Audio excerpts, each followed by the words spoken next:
रूस यूक्रेन पर मिसाइल तो दाग रहा है, लेकिन उसका असर यहां भारत में भी अब महसूस होने लगा है। भारत को कई कड़े निर्णय लेने पड़े हैं जो कि प्रधानमंत्री नरेंद्र मोदी ने लिए हैं। 2 टूक लिए। भारत ने चावलों का निर्यात यानी एक्सपोर्ट बंद कर दिया है। जी हां, अब भारत से चावल का एक्सपोर्ट नहीं किया जा सकता और यह बहुत महत्वपूर्ण है। क्यों? क्योंकि भारत विश्व में इन द वर्ल्ड चावलों का सबसे बड़ा एक्सपोर्टर है और भारत अब चावल एक्सपोर्ट नहीं करे। इससे पूरे विश्व में पैनिक जैसी सिचुएशन, पैनिक का माहौल हो गया है।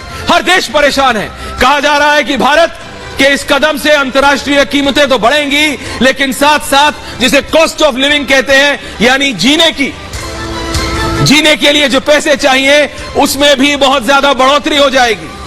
तो इन सब से निपटने के लिए भारत का क्या व्यू है, क्या सोच है और उसका विश्व पर क्या असर पड़ेगा, आज बात करेंगे इसमें। लेकिन उससे पहले इसकी शुरुआत जाननी होगी कि इसका ये जो दिक्कत है ये कहां से शुरू हुई। इस सप्ताह की शुरुआत रूस ने यूक्रेन पर अपने वार को और बढ़ा दिया। रूस के ओडेसा के बंदरगाह पे दनादन मिसाइल दागी, रूस ने यूक्रेन में दागी और उसके लिए एक जवाबी कार्रवाई। समझिए, यूक्रेन ने जब रूस पे वार किया तो फिर रूस ने उस पर जवाबी कार्रवाई की और जवाबी कार्रवाई में यूक्रेन ने, आप समझ रहे हैं, जब जवाबी कार्रवाई हुई तो उसमें जो ब्रिज उड़ा उसके चलते अब ये सब दिक्कत हो रही है। क्योंकि यूक्रेन ने क्या किया था दर्शकों, ये आपको समझने की जरूरत है कि यूक्रेन ने क्या किया था। क्योंकि यूक्रेन ने जब रूस पे वार किया था तो उस ब्रिज को उड़ा दिया था जिस ब्रिज का नाम कर्च ब्रिज है और वो ब्रिज है जो कि क्रीमिया को मेनलैंड चाइना से जोड़ता है। तो पुतिन से रहा नहीं गया, तो पुतिन ने जवाबी कार्रवाई की और जवाबी कार्रवाई ऐसी की कि यूक्रेन त्राहिमाम करने लगा। हालांकि यूक्रेन ने इसकी जिम्मेदारी नहीं ली, लेकिन पुतिन ने तो साफ कर दिया था कि वो जानते हैं कि इस हमले के पीछे कोई और नहीं बल्कि ज़ेलेंस्की है। पुतिन के ये बोलते ही मिसाइल पर मिसाइल दागे जाने लगी, हर चीज को तहस नहस कर दिया गया, यहां तक कि खाने, जी हां, अन्न और अनाज के भंडारे को भी। मैं आपको बताऊं, जब मैं आपसे कहता हूं अन्न और अनाज का भंडारा तो 60,000 टन, सोचिए क्या कह रहा हूं, 60,000 टन अनाज बर्बाद हो गया। कई पियर्स, कई टर्मिनल्स तोड़ दिए गए और फिर क्या था, अंतर्राष्ट्रीय बाजार में इसका सीधा असर पड़ने लगा। उनको लगने लगा, देखिए न जाने क्या हो गया, गेहूं की कीमतों में 7% का इजाफा हो गया, जो कि इस साल की फरवरी में सबसे बड़ा उछाल देखने लगा। लेकिन क्यों मार्केट में पैनिक क्यों आया? सिर्फ रूस और यूक्रेन की लड़ाई तो पिछले 18 महीनों से चल रही है, तो फिर अब क्यों अंतर्राष्ट्रीय मार्केटें परेशान है, क्यों कीमतों में ऐसा उछाल आ रहा है?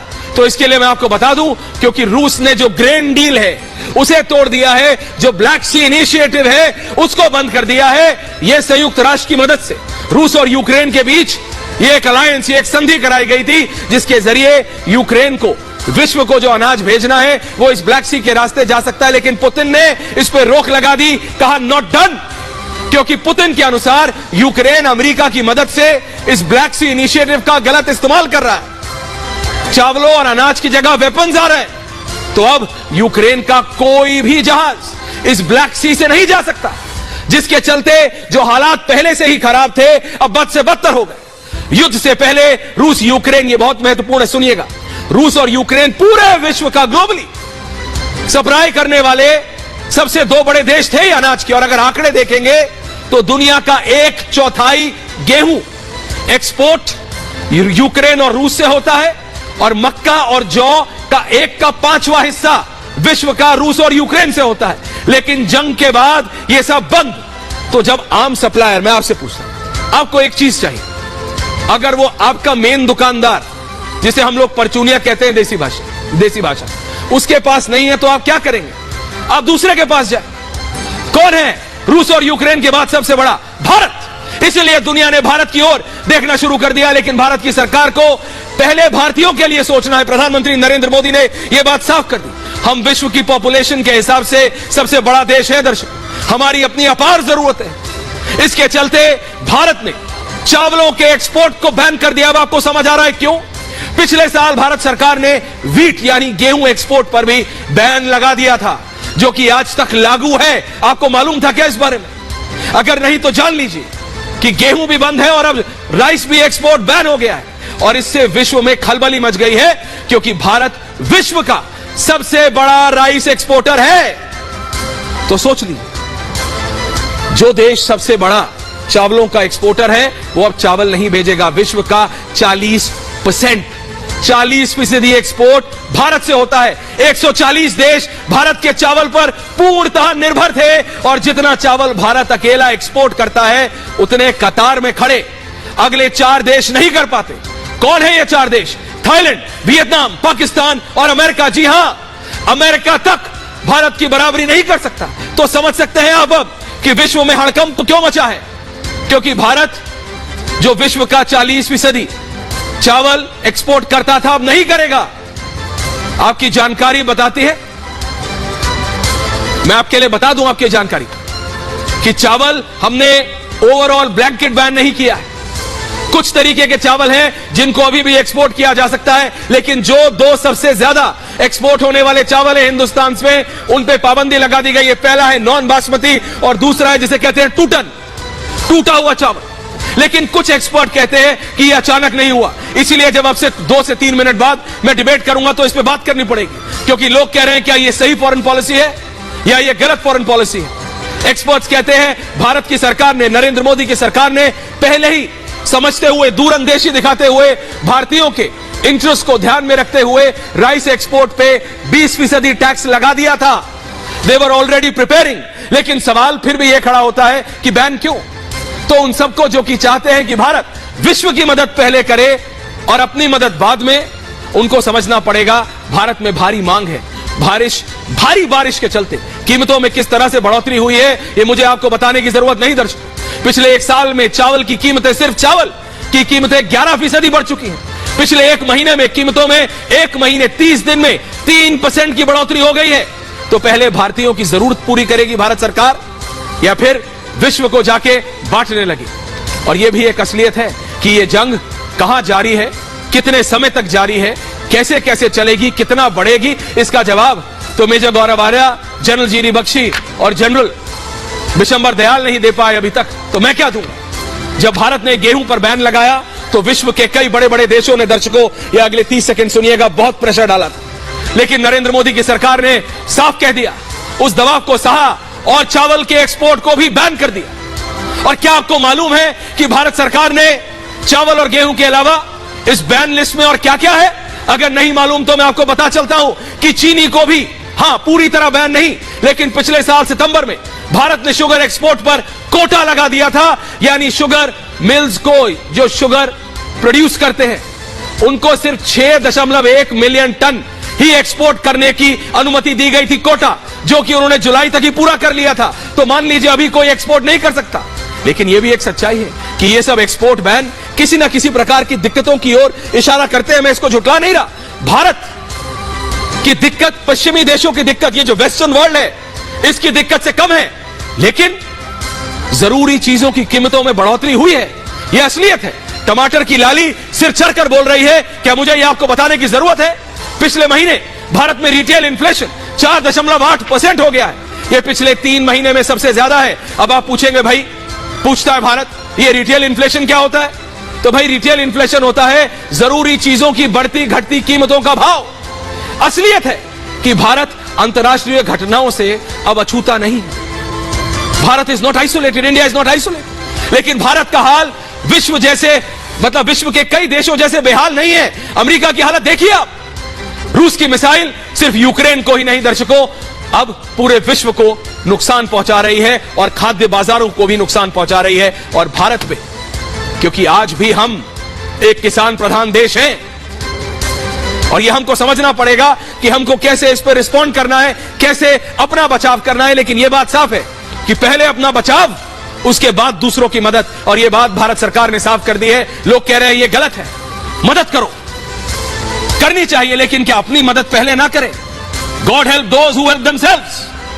पहले अपनी मदद करेंगे तभी तो दूसरों की मदद कर पाएंगे। इसी पे है आज पूछता है भारत। और मेरे साथ मेरा पूरा पैनल आ रहा है। अगर रिपोर्ट है गरिमा जी तो चला दीजिए।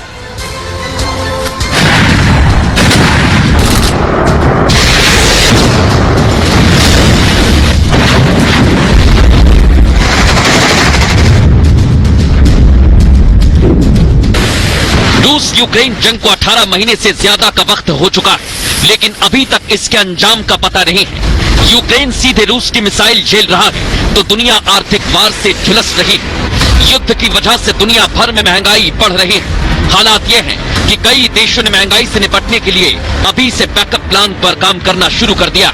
रूस और यूक्रेन का युद्ध हो गया और इसके कारण बाजार में बहुत बड़ी उथल पाथल हो गई, लेकिन इसका असर हमारी सरकार ने नहीं पड़ने दिया।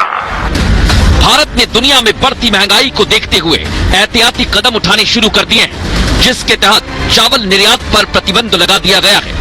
भारत के इस फैसले से दुनिया में हाहाकार मचा है। दुनिया के 140 देशों में चावल का संकट बढ़ सकता है, जिससे वैश्विक मार्केट में उथल पुथल मच सकती है। भारत ने इससे पहले गेहूं निर्यात पर रोक लगा दी थी, साथ ही चीनी के निर्यात पर कोटा प्रणाली लागू कर दी थी, जिसका सीधा असर ग्लोबल मार्केट पर दिखा था। भारत ने अपने कड़े फैसलों से दुनिया को साफ संदेश दिया है कि उसकी पहली प्राथमिकता देशवासी ही है। प्रधानमंत्री मोदी ने रूस यूक्रेन को जंग का रास्ता छोड़कर बातचीत के टेबल पर आने की पेशकश भी की थी, लेकिन अभी तक इस पर अमल नहीं हुआ। उल्टा बीच बीच में दोनों देश एक दूसरे पर हमले तेज करते हैं। ऐसे में प्रधानमंत्री मोदी ने भारत के हित को देखते हुए दूरगामी फैसले करने शुरू कर दिए। हालांकि दुनिया के कई बड़े देश भारत के इस फैसले से खुश नहीं है। उन्होंने भारत पर दबाव बनाने की कोशिश भी की, लेकिन सफल नहीं हो पाए। ऐसे में सवाल यह है कि क्या रूस और यूक्रेन जंग की वजह से महंगाई बढ़ रही है? आखिर क्यों रूस और यूक्रेन बातचीत की मेज पर नहीं आ रहे? क्या चावल बैन का फैसला भारत में महंगाई पर लगाम कसने का गेम चेंजर होगा? और सबसे बड़ा सवाल ये कि क्या अनाज संकट दुनिया के लिए एटम बम साबित होगा? पूछता है भारत। जी हाँ, पूछता है भारत। मेरे साथ है मेजर गौरव आर्य, मेरे साथ है जनरल जीडी बख्शी साहब, मेरे साथ हैं दीपक वोरा जी, मेरे साथ डॉक्टर विजय सरदाना इकोनॉमिस्ट, और जनरल विशंबर दयाल भी मेरे साथ जुड़ रहे हैं। मेजर गौरव आर्य, मैं पहले आपके पास आ रहा हूं सर। ये जो रूस और यूक्रेन की वॉर है, अब दुनिया समझना चाह रही है बस मतलब इसका अंत कहां है? मेरे को जितना ध्यान है, रशियन साइड से बोला गया था कि अभी 1-1.5 साल और लगेगा तब खत्म करेंगे, लेकिन क्या सचमुच किसी को पता है मेजर साहब कि ये खत्म कब होने वाली है ये जंग? ऐश्वर्या, इसका सच्चा जवाब तो यही है कि मुझे नहीं पता, और दूसरा सच्चा जवाब यह है कि शायद किसी को भी नहीं पता, क्योंकि जब जंग शुरू हुई थी तो हम में से काफी लोग ये कह रहे थे कि जंग तो होगी ही नहीं। ये तकरीबन 23 फरवरी पिछले साल शुरू हुई थी, तो हमने बोला साहब ये होगी नहीं, रशिया इन्वेड नहीं करेगा। अच्छा, रशिया ने इन्वेड कर लिया, फिर हम लोगों ने ये बोला, जिसमें शामिल मैं भी था, हम लोगों ने ये बोला कि साहब ये तो हफ्ते 10 दिन की बात है, निपट जाएगी। अब उसको 1.5 साल हो गया, तो किसी को नहीं पता। अच्छा, दूसरी चीज जो आपने ग्रेन के बारे में बात करी, Ukraine was once called the granary of the world. अभी जंग की वजह से काफी प्रॉब्लम्स हैं। ये आती है फौज में, जिसको हम कहते हैं नॉन ट्रेडिशनल सिक्योरिटी, जिसमें फूड हो गया, एनर्जी हो गया, वाटर हो गया, ये सब चीजें, this comes under non traditional security. तो ये जो है, it is very very severely impacting the world. तो इसमें ऐश्वर्या कहना बहुत मुश्किल है कि किस डायरेक्शन में जंग जाएगी। इसमें और लोगों के भी, अब देखिए ना, जैसे एक छोटा सा एग्जांपल मैं अगर आपको दे दूं सर प्लीज। नेटो कंट्रीज ने पैसा पूरा दिया, हथियार पूरा दिया, लेकिन नेटो कंट्रीज ने रूस के खिलाफ फौजी एक नहीं उतारा। हाँ, उनके चुपचाप स्पेशल फोर्सेस काम कर रहे हैं। Yes, they are smart, you are right, just very smart, वो बहुत शाणे हैं। You are right, you are बहुत शाणे हैं। लेकिन सर हिंदू, मतलब हिंदी में एक कहावत है जनरल साहब, शाणों के लिए भी वो मैं ऑनर नहीं बोल रहा हूं, लेकिन देखेंगे। लेकिन जनरल साहब, ये जो लड़ाई है, इस लड़ाई का असर, जो आपने बहुत पहले कहा था कि इसका एक वर्ल्ड वाइड इंपैक्ट होगा, ऐश्वर्या, मुझे याद है जब शुरुआत में हम डिबेट कर रहे थे इस पे, अब जनरल साहब उसका असर दिखने लगा है। यहां तक कि आपकी और मेरी थाली तक उसका असर पहुंच गया है। आम जनता जो देख रही है उसकी थाली तक।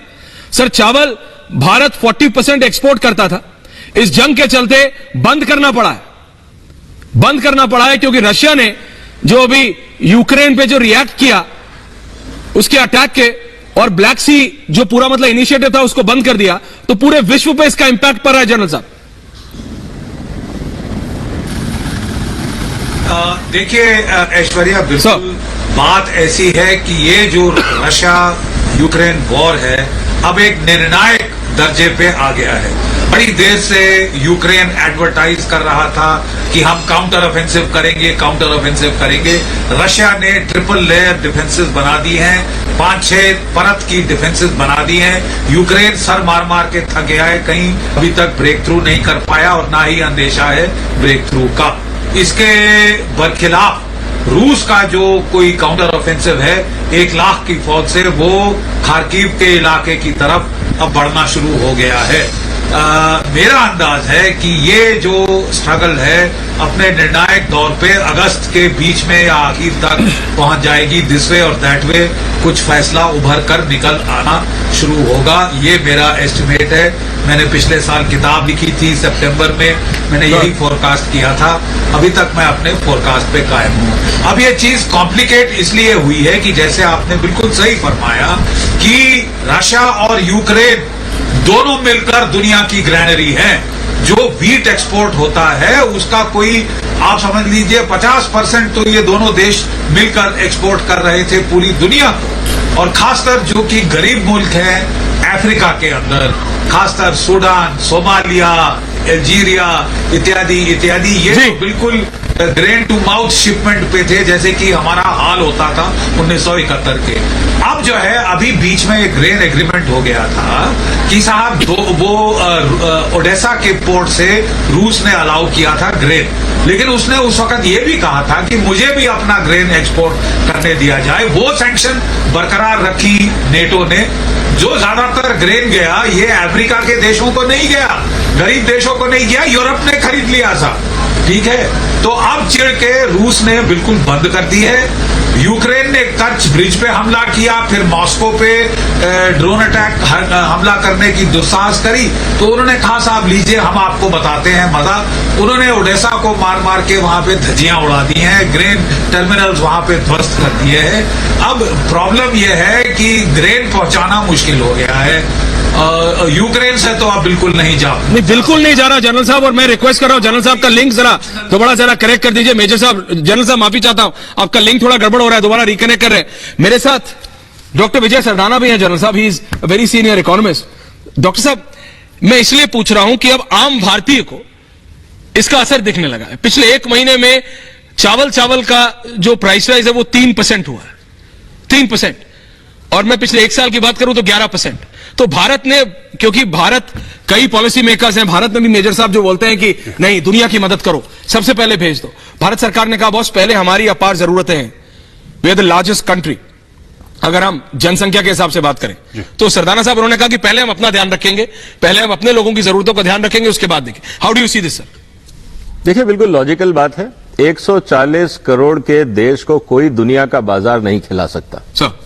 तो अगर आप सेल्फ सफिशिएंट नहीं हैं, खासकर फूड सिक्योरिटी के मामले में जी, तो आपके यहां पे हालत बहुत ज्यादा खराब होंगी, पॉलिटिकल क्राइसिस होगा, जी, दंगे होंगे और आप एक्सट्रीम तक जा सकते हैं। तो इसीलिए हमें इस बात को हमेशा मानना होगा कि हिंदुस्तान की जो डिमांड है, हम कोई आइलैंड कंट्री तो है नहीं कि 2, 4, 5 कंटेनर आए और सबको खाना मिल गया, या श्रीलंका नहीं है जहां 2 शिप लोड भेजे काम हो गया। 140 करोड़ लोगों को अगर आपको खाना खिलाना है तो दुनिया में इतना ट्रेड नहीं होता है कि अगर सारा भी भारत खरीद ले तो आपकी जरूरतें पूरी हो जाए। तो पहली बात तो यह है कि आपको अपने आप को सिक्योर करना ही होगा। दूसरी बात रही जो यूक्रेन को लेकर इतनी चर्चा हो रही है सर। यूक्रेन के मुद्दे पे जब ये लड़ाई शुरू हुई थी तब उस समय भी उसी दिन मैंने कहा था कि यूक्रेन को अमेरिका और यूरोप ने मरवा दिया। हकीकत बहुत सिंपल है, यूक्रेन को इस बात को, और कोई भी आपके यहां तो एक्सपर्ट्स बैठे हैं स्ट्रेटेजिक जो देखते हैं, डिफेंस देखते हैं, जिस डेप्थ पे रशिया है और जो यूक्रेन की स्टेटस है रशिया के सामने, सर किसी भी हालत में यूक्रेन रशिया से जीत नहीं सकता। सिर्फ अब यह है कि यूक्रेन को, जैसे हम कहते हैं ना हिंदी में कहावत है कि चढ़ जा बेटा सूली पे राम लगा करेंगे, जी, तो उस यूक्रेन को तो चढ़ा दिया यूरोप ने गलत फहमी में कि हम तेरे साथ। लेकिन डॉक्टर साहब मैं आपको रोक रहा हूं, माफी चाहता हूं, उसके बाद मेजर साहब आपके पास आ रहा हूं। लेकिन डॉक्टर साहब अब एक आम हिंदुस्तानी बोल रहा है यूक्रेन को अमेरिका ने चढ़ाया, वो क्यों भुगते? अब हमारे हर एक, जो जनरल साहब ने, मेजर साहब ने साल 1.5 साल पहले कहा था कि भाई इसका विश्वव्यापी इंपैक्ट होगा, इसका impact is going to be global. और चाहे हमारी हालत वेस्टर्न वर्ल्ड जैसी बिल्कुल मतलब हायतौबा नहीं मची है, भारत सरकार ने कंट्रोल किया है, लेकिन सर हम मतलब अछूते तो नहीं है, वो भी इंपैक्ट तो आ रहा है हम पे। बिल्कुल आएगा। देखिए कई कारण हैं। सबसे पहली बात तो यह है कि ग्लोबल जो ओवरऑल इन्फ्लेशन है कोविड के बाद, आप यूरोप में देखें, अमेरिका में देखें, जिस तरह से सप्लाई लाइन पूरी दुनिया में डिस्टर्ब हुई है, एक सबसे बड़ा कारण वो था। दूसरा, जिस तरह से अभी भी अगर आप देखें जुलाई का महीना जो गया है सर, ये इतिहास में सबसे ज्यादा हीट वेव वाला या सबसे ज्यादा टेम्परेचर वाला महीना है रिकॉर्डेड हिस्ट्री में। जी। अब आपको ये पता है कि एग्रीकल्चर प्रोडक्शन सिस्टम के लिए खास जलवायु की जरूरत होती है। जी। अगर आपका एग्रीकल्चर में टेम्परेचर बढ़ता है, जैसे आप अगर वीट के ऊपर जाएं, हाँ जी, अगर 3 से 4 डिग्री टेम्परेचर अगर वीट जब सीड सेटिंग होता है, जब वीट का प्रोडक्शन होता है, जब वो बढ़ता है जी। तो इंपैक्ट 20 से 30% ईल्ड में आ जाता है। अगर 3 डिग्री टेम्परेचर ज्यादा रहेगा तो 30% ईल्ड आपकी कम हो जाएगी, खराब हो जाएगी, कम हो जाएगी, कम हो जाएगी। क्योंकि सीड आपका श्रिंक होगा, सीड सेटिंग के लिए टेम्परेचर चाहिए, वो नहीं होगा। ये वो सारी टेक्निकलिटीज हैं जिसके बारे में डॉक्टर साहब बता रहे हैं। इसी तरह से आपका जो वाटर लेवल है, आपकी जो सॉइल में मॉइस्चर है, उसके बाद जब टेम्परेचर बढ़ता है तो इंसेक्ट अटैक बढ़ता है। उसके अलावा आपका अनइवन रेनफॉल, फ्लडिंग हर जगह चल रहा है। ये सारी चीजें हैं जो इंपैक्ट करती हैं। I take your point doctor, security system है जो I get your point doctor Sardana. लेकिन मेजर साहब मैं आपसे पूछा और जनरल साहब का लिंक दोबारा ठीक हो गया है, बट मेजर गौरव आ रहा है भाई, हमने तो लड़ाई की नहीं, अब हम अपना भी इंटरेस्ट ना देखें। अमेरिका ने यूक्रेन को चढ़ाया पहाड़ पे या फिर पेड़ पे, झाड़ पे चढ़ाया, चढ़ गया चने के झाड़ पे, वो लड़ा, उसका फायदा मतलब उसका नुकसान उसके नेता देखे। हमारे नेता कम से कम हमारा फायदा तो देखेंगे ना। हमने पिछले साल वीट का एक्सपोर्ट बैन किया, ये देखते हुए कि भाई हमारे भारतीयों के लिए क्या फायदेमंद है। अगर आज हम चावल का एक्सपोर्ट बैन कर रहे हैं तो क्या गलत है? क्योंकि कई भारत में बैठे एनालिस्ट ये कह रहे हैं, देखो भाई आज अगर भारत के पास है तो भारत को मदद करनी चाहिए, क्योंकि अगर कल भारत को जरूरत पड़ेगी तो भारत को देंगे। भारत करेगा मदद, लेकिन मतलब पहले मतलब अपने आप को मदद करके ही तो करेगा ना मेजर साहब, कि अपने लोगों को भूखा मरने दे और बाहर भेजते रहे। देखिए ऐश्वर्या, मैं एक छोटा सा उदाहरण दे रहा हूं, अगर आपकी प्लीज मेजर अनुमति हो तो। आप जब भी एयरक्राफ्ट में बैठते हैं और वो जो एयर होस्टेस है, जब वो सेफ्टी इंस्ट्रक्शन देती है, सबसे पहले वो कहती है कि अगर ऑक्सीजन की कमी हो तो सबसे पहले मास्क खुद पहनो, फिर आसपास लोगों की मदद करो। मतलब ऐसा नहीं कि पहले आप मदद करो फिर बाद में मास्क। देखिए ये काम भारत ने, जब वैक्सीन डिप्लोमेसी भारत कर रहा था तभी भारत ने करा था। दुनिया भर को भारत ने वैक्सीन दी हैं, लेकिन जब भारत को ऐसा लगा कि खुद के लिए कम हो रही है तो भारत ने उसका एक्सपोर्ट रोक दिया। तो उसने डिप्लोमेसी भी करी और उसने एक्सपोर्ट रोका भी। मैं सिर्फ एक बात यह कहना चाहता हूं ऐश्वर्या कि देखिए, प्रधानमंत्री श्री नरेंद्र मोदी जी को किसने वोट दिया है? यूक्रेन ने वोट नहीं दिया, रशिया ने वोट नहीं दिया, ना यूरोप ने वोट दिया, भारतवासियों को उन्होंने वोट दिया। तो सबसे पहले his responsibility, and rightly so, what he is doing, I agree with him 100%, कि भाई उनकी जिम्मेदारी सबसे पहले, भारत 140 करोड़ भारतवासी हैं, उनके लिए पड़ती है उनकी जिम्मेदारी, because he is the prime minister of India. जब भारतवासियों का पेट भर जाएगा, अगर हमारे पास कुछ बचेगा तो will be happy to share it with the rest of the world. ऐसी भारत करता आया है मदद, लेकिन अपनी कॉस्ट पे किसी और की मदद करना, खुद भूखा रहना, किसी और को खाना खिलाना, ये गलत बात है। जिन लोगों ने जंग शुरू की मेजर, उन लोगों ने तो अपनी जनता के बारे में सोचा नहीं जनरल साहब, और ये चाहते हैं कि हम इनकी जंग के नुकसान को हम झेलें। भाई अगर भारत की ये काबिलियत है, जनरल जीरी बख्शी को भी ले आइए गरिमा जी, कि वो विश्व में 40% चावल सर मतलब एक्सपोर्ट करता है, तो ये हमारी काबिलियत है ना। ये हम देखेंगे कि हमें कितना मतलब एक्सपोर्ट करना है, कितना नहीं। अमेरिका ने यूक्रेन को झाड़ पे चढ़ा के रूस से तो लड़वा दिया, अब जब उसका इंपैक्ट हो रहा है, रशिया ने सिर्फ एक इनिशिएटिव बंद किया है, ब्लैक सी इनिशिएटिव, कि उसके जहाज नहीं जाने दे रहे, तो हालत मतलब पूरे विश्व में त्राईमाम हो गया। इनकी लड़ाई और नुकसान भरे हम, ऐसा क्यों जनरल साहब? नहीं, बिल्कुल बिला शक इसमें कोई सवाल नहीं कि नेशनल इंटरेस्ट मतलब चैरिटी बिगिंस एट होम। पहले भारत के प्रधानमंत्री का कर्तव्य है, दायित्व है, भारत की जनता वो अपना खाना खा सके, भरपेट खा के सो सके, ठीक है। और प्रायोरिटी भारत की जनता को जाती है, जब उससे बच जाता है तब हम औरों के साथ बांट सकते हैं, और हम बांटने को तैयार हैं। हमने तो फ्री में, जैसे कि अभी बताया गौरव ने, हमने तो फ्री में कोविड वैक्सीन बांटे हैं पूरी दुनिया भर में, जबकि बाकी लोगों ने, देशों ने मुनाफे कमाए उस टाइम पे। देखिए दुनिया को डबल फैमी लगी है। पहले कोविड ने दुनिया की इकोनॉमी चरमरा दी, उसके ऊपर सोने पे सुहागा ये जो रशिया यूक्रेन वॉर हुई साहब, उससे जो है आप देख रहे हैं कि आपका food inflation, fertiliser inflation, energy inflation, ये ऐसी ट्रिपल मार पड़ी है दुनिया की इकोनॉमी को कि सब जगह त्राहिमाम हो गया जी।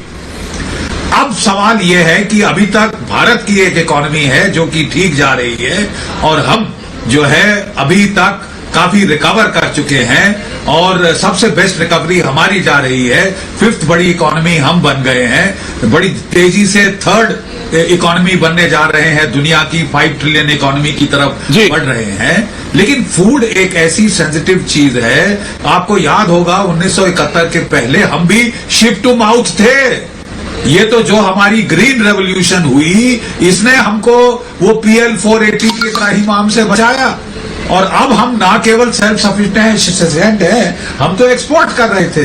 प्रॉब्लम ये हुई है साहब कि आपने देखा है किस तरह बारिश पड़ रही है। आपका कैमरा आज आ नहीं पाया बारिश की वजह से, आपके खेत फ्लड हो गए हैं, आपकी क्रॉप्स बर्बाद हो रही हैं। ठीक है, आपकी वीट की क्रॉप को असर पड़ेगा, आपकी राइस की क्रॉप को जबरदस्त असर पड़ेगा। बिल्कुल जनरल ऐसे साहब, राइट। हालात में मैं रिक्वेस्ट कर रहा हूं अपनी डिजिटल टीम से जरा एक बार, पहले हमको जो हमारी आईटी टीम है, दोबारा जनरल साहब का फ्रेम होगा। चेक करेगी। मेरे साथ जनरल बिशंबर दयाल भी आ गए हैं। जनरल साहब, अभी मैं मेजर साहब से यही पूछ रहा था, जवाब नहीं है, कि जब हम लोग ने पहली बार डिबेट की थी तो यह सबसे पहला सवाल था कि भाई ये जंग कब खत्म होगी।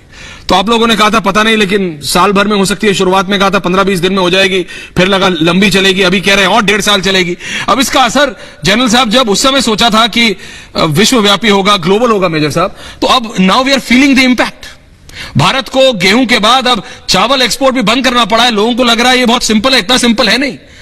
विश्व का सबसे सर्वाधिक चावल एक्सपोर्ट करने वाला देश है Bharat. 40% of the global rice Bharat से एक्सपोर्ट होता है, हमने बंद किया है only because of this Russia Ukraine war. Sir, इसका इंपैक्ट अब ग्लोबल हो रहा है सर। ऐश्वर्या, देखो, मैं बहुत शुरू से एक बात कह रहा था कि क्या जनरल? लड़ाई शुरू करना बहुत आसान काम है और कोई भी बता सकता है कि शायद लड़ाई होने वाली है, लेकिन जब लड़ाई शुरू हो जाती है तो लड़ाई बंद करना आज की दुनिया में, खासकर जहां एक सुपर पावर इन्वॉल्व हो और जहां पे एक दूसरी तरफ एक सुपर पावर इनडायरेक्टली इन्वॉल्व हो, या पूरा का पूरा नाटो इनडायरेक्ट वॉरफेयर में हो, तो लड़ाई बंद होना बहुत लंबा है और कोई भी प्रेडिक्ट नहीं कर सकता। क्योंकि अगर रशिया का लड़ाई बंद करता है तो क्या नाटो उसकी सैंक्शंस हटा देगा? क्या अमेरिका क्या सैंक्शंस लिफ्ट कर देगा? उसके अपने इंपैक्ट है और ये अनुमान था कि दुनिया में इंपैक्ट होगा, क्योंकि रशिया और यूक्रेन दोनों बहुत बड़ी बाउल है for Europe, for grain bowl है यूरोप और अफ्रीका के लिए, और भारत अपने आप में हुआ है। लेकिन हमारे लिए 2-3 चिंता के विषय भी है, ऐसी बात नहीं है। पहली बात तो ये है कि जो हमने ये अभी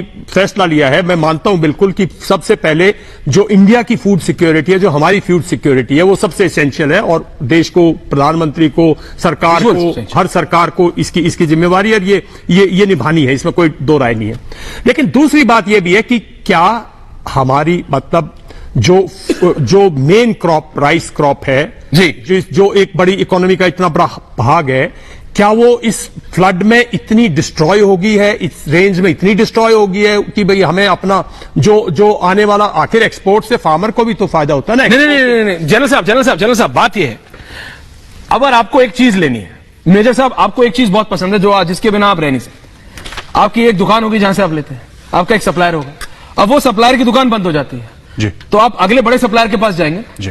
ये जो सारे देश है जनरल साहब जिनकी आप बात कर रहे थे, रशिया और यूक्रेन मिला के एक चौथाई वीट और 1/5 हिस्सा ग्राम और बार्ले पूरे विश्व को सप्लाई करते थे। जब रशिया ने ये जो ब्लैक सी अकॉर्ड बंद किया, उसके बाद सारी मार्केट्स भारत की ओर देखने लगे। भारत ने कहा बॉस मेरे को पहले अपना संभालना है, आप कह रहे हैं भारत पहले अपना ना संभाले, आप तो फिर एक्सपोर्ट से। जनरल साहब जी, जनरल साहब मेरी पूरी बात सुनिए, प्लीज बोलिए। मैंने कहा पहले अपनी सिक्योरिटी, हमारी फूड सिक्योरिटी भी देखनी है जी। दूसरा मैंने जो सब्जेक्ट कहा वो प्लीज, ये 1 साल से दुनिया हमारी तरफ देख रही है। क्या हमारे फ्लड्स से जो असेसमेंट है हमारी, मतलब इतना लॉस हो गया, इंडिया का इतना लॉस हो गया क्या इस फ्लड्स और इस रेंज से, कि हमारा राइस का जो प्रोडक्ट है, अभी तो प्रोडक्ट हुआ नहीं ना, अभी तो खेती खड़ी है भाई। तो that is just precaution, that is just precaution. But India के जो फूड ग्रेन्स है उसमें 1 ईयर गारंटेड सिक्योरिटी है भाई, फूड ग्रेन होती है। हाँ, you are right, you are absolutely right. That means आप कंप्लीटली इस क्रॉप को फेलियर मान रहे हो। क्या इस क्रॉप को फेलियर मान रहे हो आप? जो क्रॉप अभी लगी नहीं, अजय जनबख्शी तो कह रहे हैं वीट पे भी असर पड़ेगा इस रेंज का। ऐसी बारिशें, ऐसे वीट का एक्सपोर्ट तो सर पिछले साल से बंद है, मानता हूं, लेकिन और अगर ऐसा है तो what incentive are you giving to? और शुगर के बारे में मैं आपको बता दूं, जनरल साहब, शुगर भी इस लाइन में जी। जनरल इसमें सारे स्टेट, सारी गवर्नमेंट, सारी मशीनरी इन्वॉल्व है। अगर 1 साल से ये पता है कि दुनिया भारत की तरफ देख रही है, तो 1 साल में क्यों नहीं प्रोडक्ट बढ़ाई? 1 साल में क्यों नहीं रेंज? सर ये कोई फैक्ट्री थोड़ी है चाइना की तरह कि डालो और प्रोडक्ट ज्यादा निकाल लो, ये आप मेरे से बेहतर समझते हैं। मैं समझता हूं, किसान मतलब गांव, राइट, मैं जानता हूं, इसलिए मैंने आपसे एक बात समझो, राइट जनरल, जब एक चीज का पता है कि इसकी क्राइसिस है जी जनरल, राइट जी, तो क्रॉप प्रोडक्शन बढ़ाने में क्यों एक एजेंडा के तौर पे लेते ना हर एक स्टेट की, भाई ये कमी है दुनिया में और हमारी इकोनॉमी अच्छा कर रही है। डॉक्टर साहब wants to counter you, doctor साहब wants to counter, then I am coming. Maximum agriculture university है, हम आज भी कृषि प्रधान देश हैं। तो भाई इसमें क्रॉप में बढ़ाने में क्या मतलब कुछ ना कुछ तो आइडियाज लगाने। डॉक्टर साहब देखिए डॉक्टर साहब, कहना बहुत आसान होता है। जनरल जी बख्शी आ रहा हूं सर। एग्रीकल्चर सिस्टम को बढ़ाना इतना आसान नहीं है, क्योंकि फर्स्ट ऑफ ऑल आपके पास सरप्लस लैंड नहीं है, which is basic factor of production. फिर आपको नई सीड वेराइटीज चाहिए, जो लगातार आपके यहां रिसर्च हो रहा है, जो किसानों तक जा रहा है।